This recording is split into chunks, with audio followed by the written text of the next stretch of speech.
Assalamualaikum warahmatullahi wabarakatuh. Bismillah, alhamdulillah, ma ba'du. Alhamdulillah, pada kesempatan kali ini kami akan mempresentasikan praktikum ke-6 dengan judul Statistik Inferensial Lebih dari dua sampel tidak berhubungan. Uji ANOVA dua jalur atau two-way ANOVA. Yang dimana ini merupakan tugas daripada mata kuliah Statistika Terapan Pendidikan dengan dosen pengampu Dr. Elis. Yang dimana ini disusun oleh kelompok satu jurusan PAI kelas D Pasca Sarjana UIN Sunan Gunung Jati Bandung. Dimana ini berkelompokkan 4 orang. Yang pertama ada Saudari Khairunisa Al-Fadilah. Selanjutnya ada Meisya Nur Ajijah, Muhammad Fikri Hasbullah, dan Sri Bintang Abadi.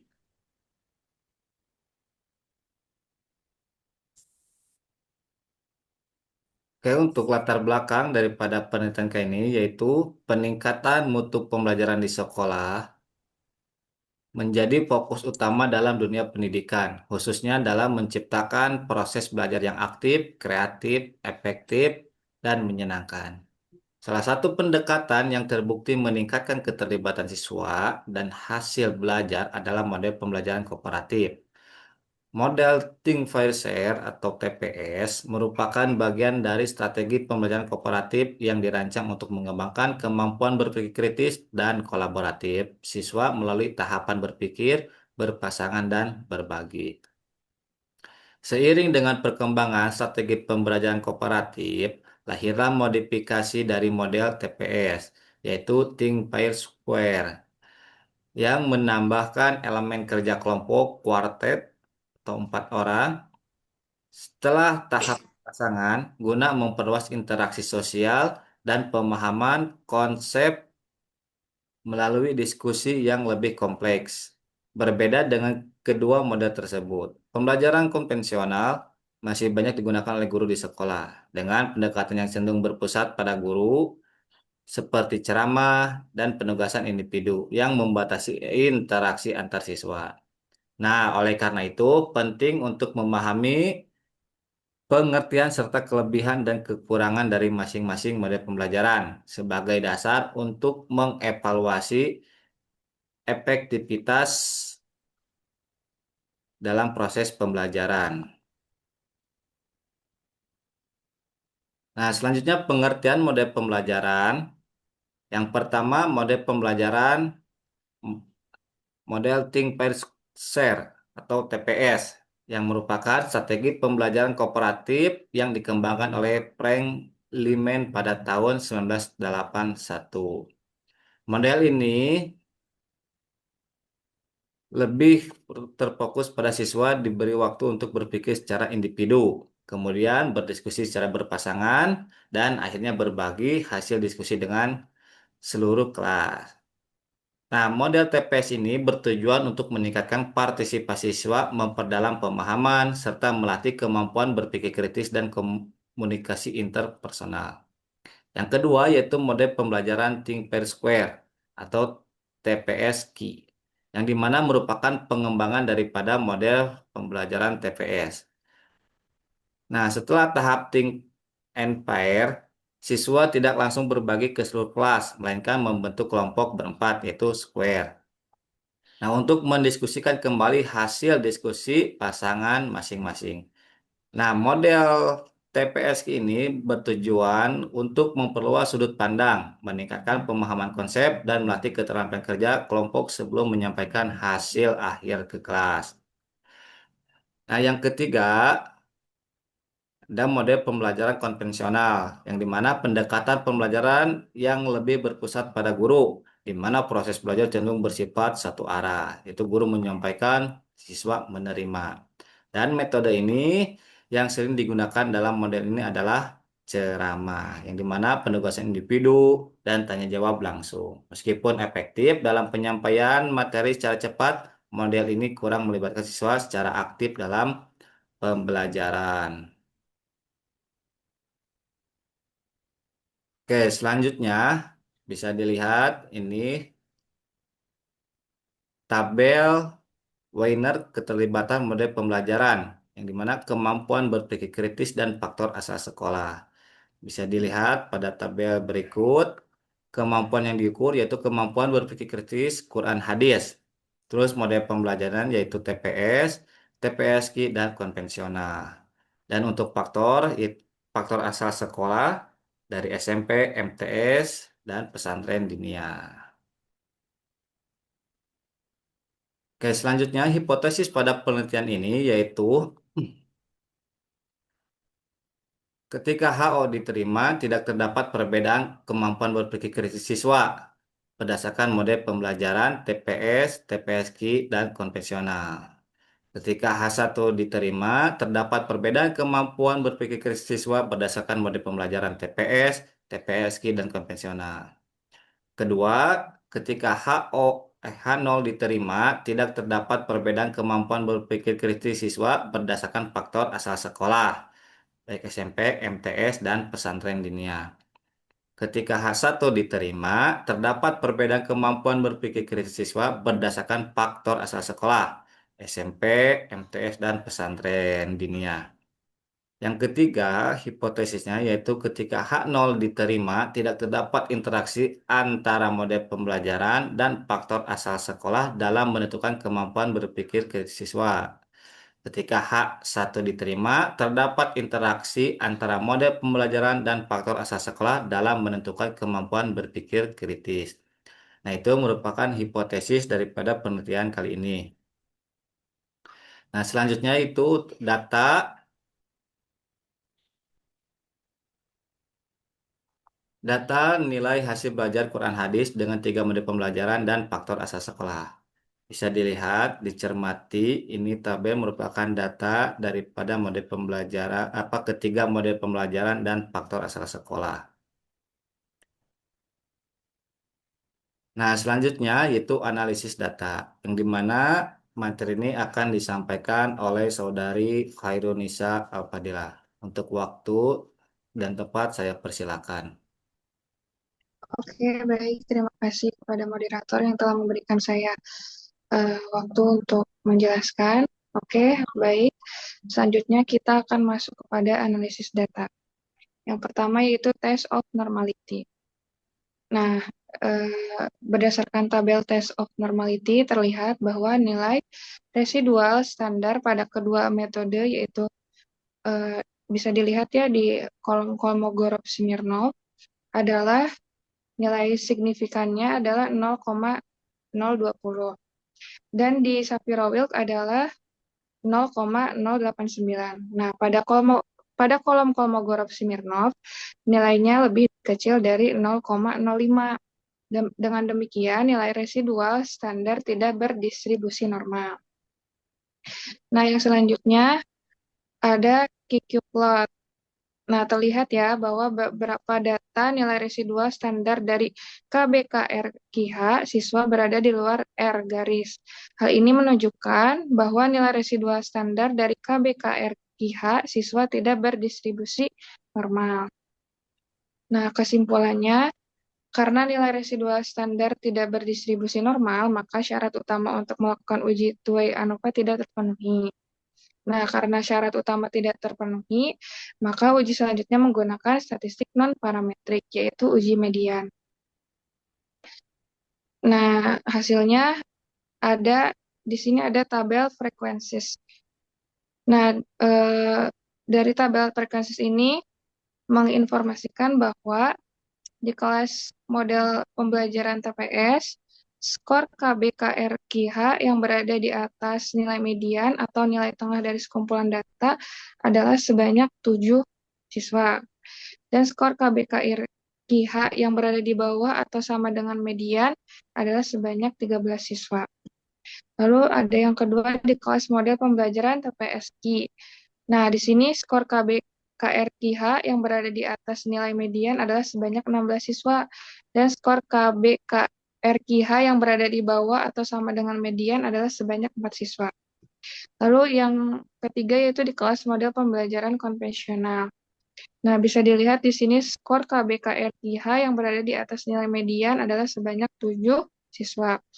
Dan skor KBKRIH yang berada di bawah atau sama dengan median adalah sebanyak 15 siswa. Lalu di sini ada yang kedua yaitu tes statistik. Nah, berdasarkan tabel statistik diperoleh informasi, eh, jadi kita melakukan sampel penelitian sebanyak 62 siswa. Nah, di sini ada N ya, itu tuh banyaknya siswa gitu. Nah, lalu yang kedua yaitu median. Median merupakan nilai tengah yang membagi data menjadi sama besar setelah data diurutkan. Nah, dari skor KBKRIH secara keseluruhan diperoleh sebesar em, mediannya diperoleh sebesar 78,0000. Nah, lalu di sini ada DF, merupakan nilai degree of freedom. Diperoleh dari jumlah kategori dikurangi satu atau 3 dikurangi satu. Jadi 2. Nah, lalu di sini ada nilai signifikannya diperoleh sebesar 0,003. Nah, dari tabel di atas ya diperoleh nilai signifikannya adalah 0,003, yaitu lebih kecil dari 0,05. Jadinya H0-nya ditolak dan H1 diterima. Sehingga dapat disimpulkan bahwa terdapat perbedaan skor KBKRIH berdasarkan 3 model pembelajaran yang tadi sudah disebutkan yaitu TPS, TPSQ, dan konvensional. Nah, karena di sini terdapat perbedaan skor dari 3 model pembelajaran, maka selanjutnya akan dilakukan uji post-hoc. Sebelum masuk ke uji post-hoc, di sini saya akan menyampaikan dulu deskriptif statistiknya. Nah, dari tabel deskriptif statistik menunjukkan rata-rata min hasil kemampuan berpikir kritis Quran hadis siswa di tiap kelas model pembelajaran TPS, TPSQ, dan konvensional, dan berdasarkan faktor asal sekolah, SMP, MTS, pesantren dinia, terlihat ya bahwa rata-rata hasil kemampuan berpikir kritis Quran hadis siswa di kelas TPS di sekolah SMP yaitu 75,8571 dan di MTS yaitu 76,000 dan di pesantren dinia yaitu 73,333. Nah, secara keseluruhan rata-rata min hasil belajar PAI siswa di kelas model pembelajaran TPS adalah 75,55. Lalu di model pembelajaran TPSQ adalah 82,10 dan di model pembelajaran konvensional adalah 79,18. Sedangkan pada total ketiga model pembelajaran tersebut, berdasarkan faktor sekolah, rata-ratanya adalah 78,9516. Nah, tadi sudah disebutkan dan sekarang masuk kepada uji post test yang akan disampaikan oleh teman saya, Meisha. Persilakan.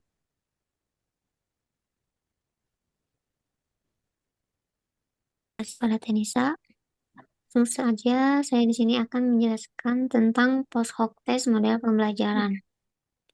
Nah, untuk melihat perbedaan kemampuan berpikir kritis Quran hadis berdasarkan model pembelajaran TPS, TPSI, dan konvensional, perhatikan kotak output post hoc test model pembelajaran.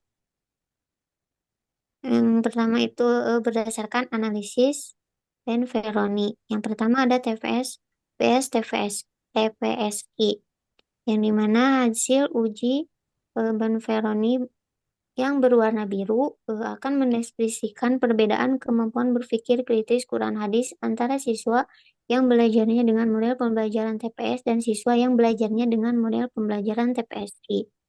Pada kolomean difference atau perbedaan rata-rata diperoleh kali ini diperoleh dari mean TPS, mean TPSQ yaitu 72,10 sama dengan min 6,55. Selanjutnya kita perbedaan rata-rata hasil kemampuan berpikir kritis Quran hadis antara siswa dan belajarnya dengan model pembelajaran TPS dan siswa yang belajarnya dengan model pembelajaran TPSI. Jadi kesimpulannya terlihat bahwa nilai probabilitas adalah 0,000 karena nilai probabilitas ini lebih kecil dari 0,05 atau 0,000 lebih kecil dari 0,05 tolak dan H1 diterima. Sehingga disimpulkan bahwa terdapat hasil kemampuan kritis Quran hadis antara siswa yang belajarnya dengan model pembelajaran TPS dan siswa yang belajarnya dengan model pembelajaran TPSI. Yang kedua, TPS PS konvensional. Nah, hasil uji Benferoni yang berwarna hijau akan mendeskripsikan perbedaan kemampuan berpikir kritis Quran hadis antara siswa yang belajarnya dengan model pembelajaran TPS dan siswa yang belajarnya dengan model pembelajaran konvensional. Pada rata-rata diperoleh min 3,63 yang dimensi TPS yaitu 75 tambah 18 sama dengan 3,63. Selanjutnya kita lakukan uji signifikasi perbedaan rata-rata hasil kemampuan berpikir kritis Quran hadis antara siswa PS dan siswa yang belajarnya dengan model pembelajaran konvensional. Jadi kesimpulannya terlihat bahwa rata-rata adalah 0,013 karena nilai probabilitas ini lebih kecil dari 0,05 atau 0,04 kecil pada 0,05 maka H0 ditolak dan H1 ditolak. Hingga disimpulkan bahwa terdapat hadis antara siswa yang belajarnya dengan model pembelajaran TPS dan siswa yang belajar. Yang ketiga TPSI PS konvensional. Hasil uji Benferoni yang berwarna kuning akan mendeskripsikan perbedaan kemampuan berpikir kritis Quran hadis antara siswa yang belajarnya dengan model pembelajaran TPSI dan siswa yang belajarnya dengan model pembelajaran konvensional. Pada kolomean difference atau perbedaan rata-rata diperoleh 6,55. Angka ini diperoleh dari mean TPS mean konvensional yaitu 82,10 dikurang 79,18 sama dengan 6,55. Selanjutnya kita lakukan uji signifikasi, maka perbedaan rata-rata hasil belajar kemampuan berpikir kritis Quran hadis antara siswa yang belajarnya dengan model pembelajaran TPS dan siswa yang belajarnya dengan model pembelajaran konvensional. Jadi kesimpulannya terlihat bahwa nilai probabilitas adalah 0,061 karena nilai probabilitas ini lebih besar dari 0,05 atau 0,05 lebih besar daripada 0,05 maka H0 diterima dan H1 ditolak. Sehingga disimpulkan bahwa tidak terdapat perbedaan hasil kemampuan berpikir kritis Quran hadis antara siswa yang belajarnya dengan model pembelajaran TPSI dan siswa yang belajarnya dengan model pembelajaran konvensional. Selanjutnya kita uji post hoc sekolah. Nah, untuk melihat perbedaan kemampuan berpikir kritis Quran hadis berdasarkan faktor asal sekolah yaitu SMP, MTS, dan pesantren diniyah. Yang bisa diperhatikan dari kotak output post hoc test di atas, di layar. Analisis berdasarkan Benferoni yang pertama KBKR KIH, SMP, PS, KBKRH KIH di MTS. Hasil uji Benferoni yang berwarna garis merah akan mendeskripsikan perbedaan hasil KBKRKIH antara siswa KBKRKIH SMP dengan siswa yang kemampuan KBKRKIH di MTS. Pada perbedaan rata-rata diperoleh yang mana perolehan KBKRKIH dan mean KBKRH konvensional di MTS yaitu 77,8571 kurang 77,5000 sama dengan 0,35. Selanjutnya kita lakukan uji signifikasi perbedaan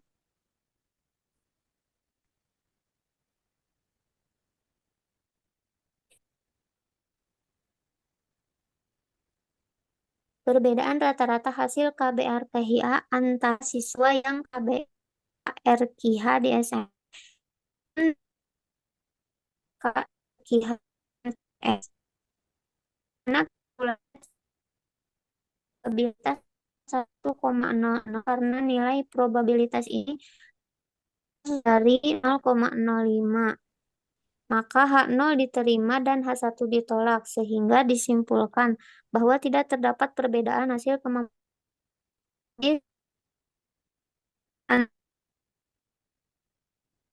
dengan kemampuan berpikir kritis hadis di SMP dan MTS. Yang kedua, pikir kritis siswa di SMP dan di pesantren diniyah. Ben Veroni yang bergaris warna biru akan mendeskripsikan perbedaan hasil kemampuan belajar kritis Quran hadis antara siswa di SMP dengan siswa di pesantren. Perbedaan rata-rata di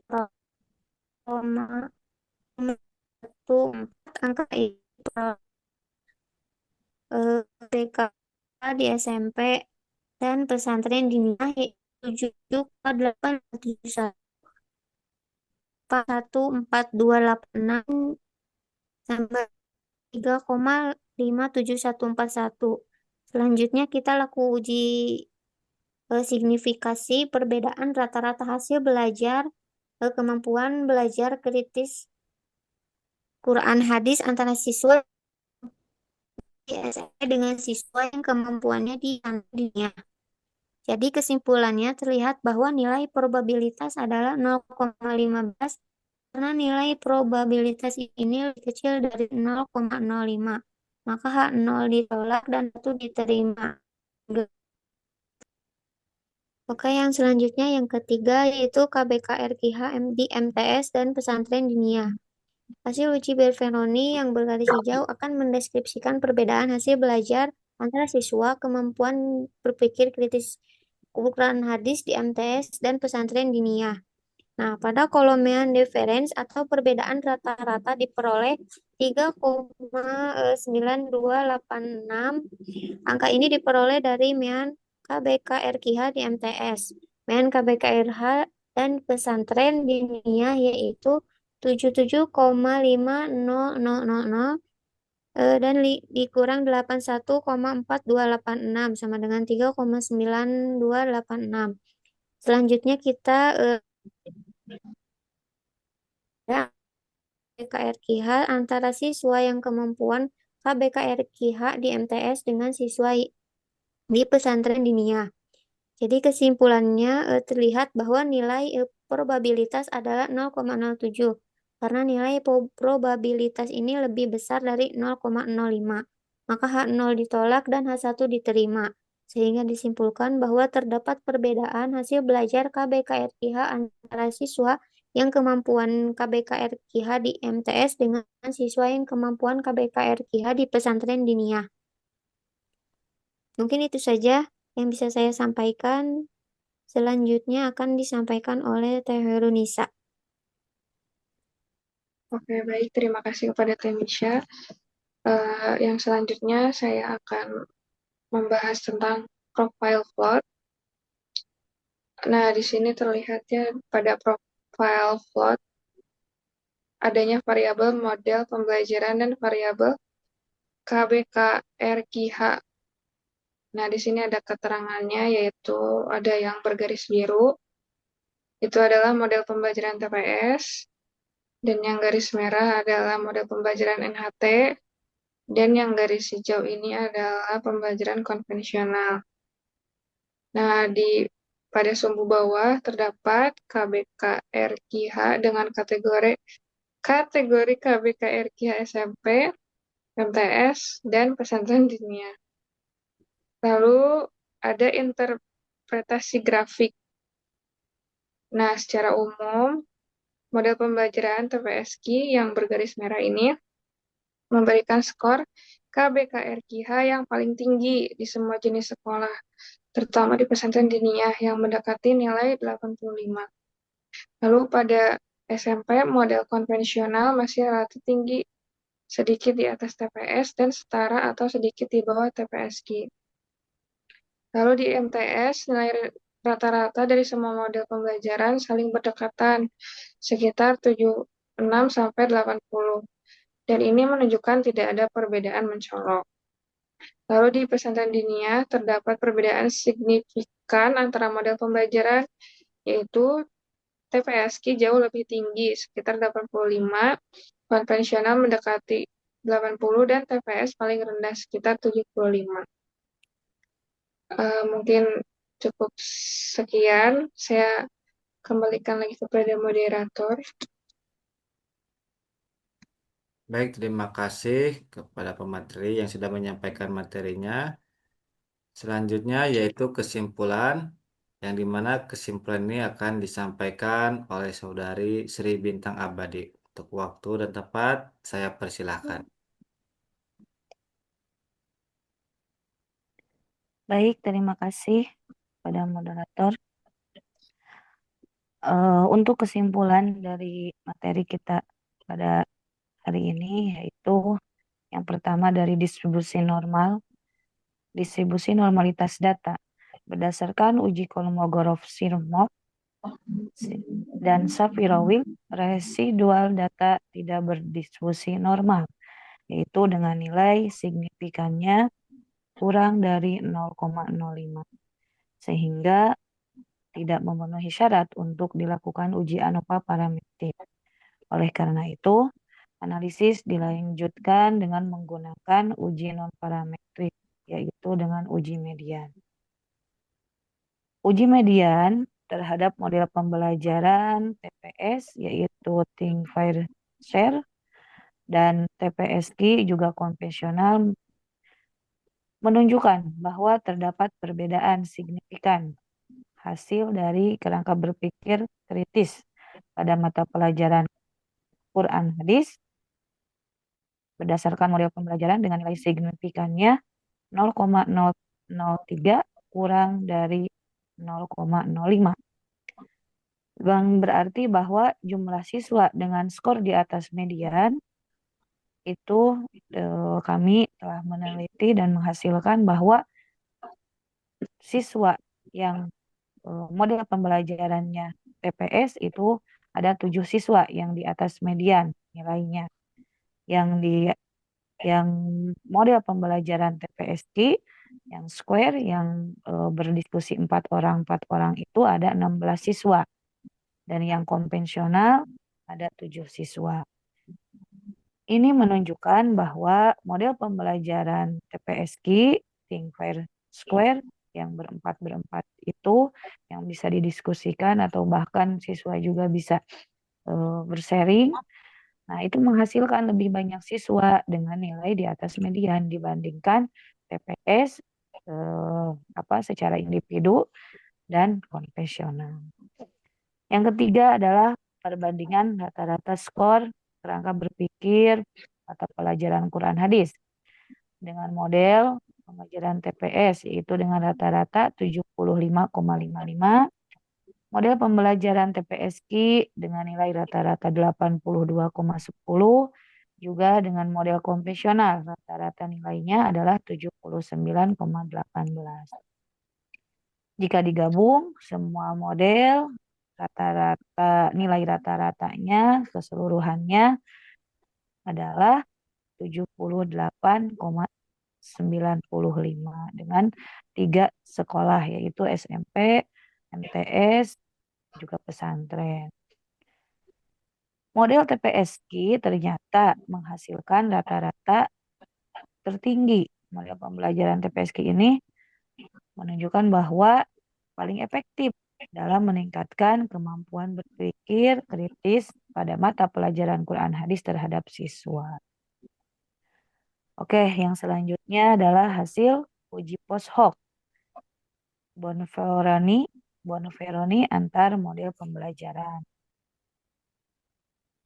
Model pembelajaran TPS dibandingkan dengan TPSQ terdapat perbedaan signifikan, yaitu dengan nilai 0,00 TPSQ lebih unggul. Nilainya 6,55 poin. Yang kedua, model pembelajaran TPS dengan konvensional terdapat perbedaan yang signifikan juga, yaitu dengan nilai 0,013. Tentu konvensional lebih unggul, nilainya 3,63 poin.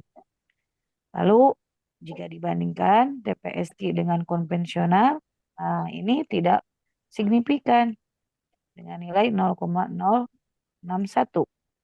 Meskipun TPSQ unggul dengan nilai 2,92 poin, secara rata-rata. Yang kelima adalah yang selanjutnya adalah perbedaan asal sekolah. Rata-rata skor atau nilainya berdasarkan asal sekolah. SMP dengan nilai 77,86, MTS 77,50, dan pesantren diniyah lebih besar nilainya 81,43. Dengan demikian, pesantren diniyah menghasilkan nilai tertinggi untuk nilai rata-rata kerangka berpikir pada mata pelajaran Al-Quran Hadis terhadap siswa. Yang selanjutnya, hasil uji post hoc berdasarkan asal sekolah.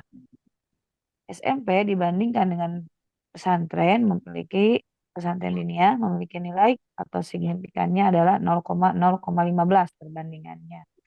MTS dengan pesantren diniyah nilai signifikannya 0,7. SMP dengan MTS tidak signifikan karena nilainya 1,0. Artinya siswa dari pesantren diniyah memiliki hasil belajar kerangka berpikir pada mata pelajaran Quran hadis yang lebih tinggi secara signifikan dibandingkan siswa dari SMP dan MTS. Tentu karena siswa atau murid di pesantren akan lebih banyak mengajinya, lebih banyak belajar agamanya gitu ya, dibandingkan dengan siswa yang hanya sekolah di SMP atau di MTS saja. Yang selanjutnya yang mungkin implikasi penelitian dari kami yaitu satu, model pembelajaran TPSQ terbukti paling efektif untuk model pembelajarannya karena siswa bisa berdiskusi atau bisa sharing dengan setelah berpikir sendiri-sendiri bisa dilanjut dengan diskusi atau dibagi kelompok empat orang atau bisa lebih.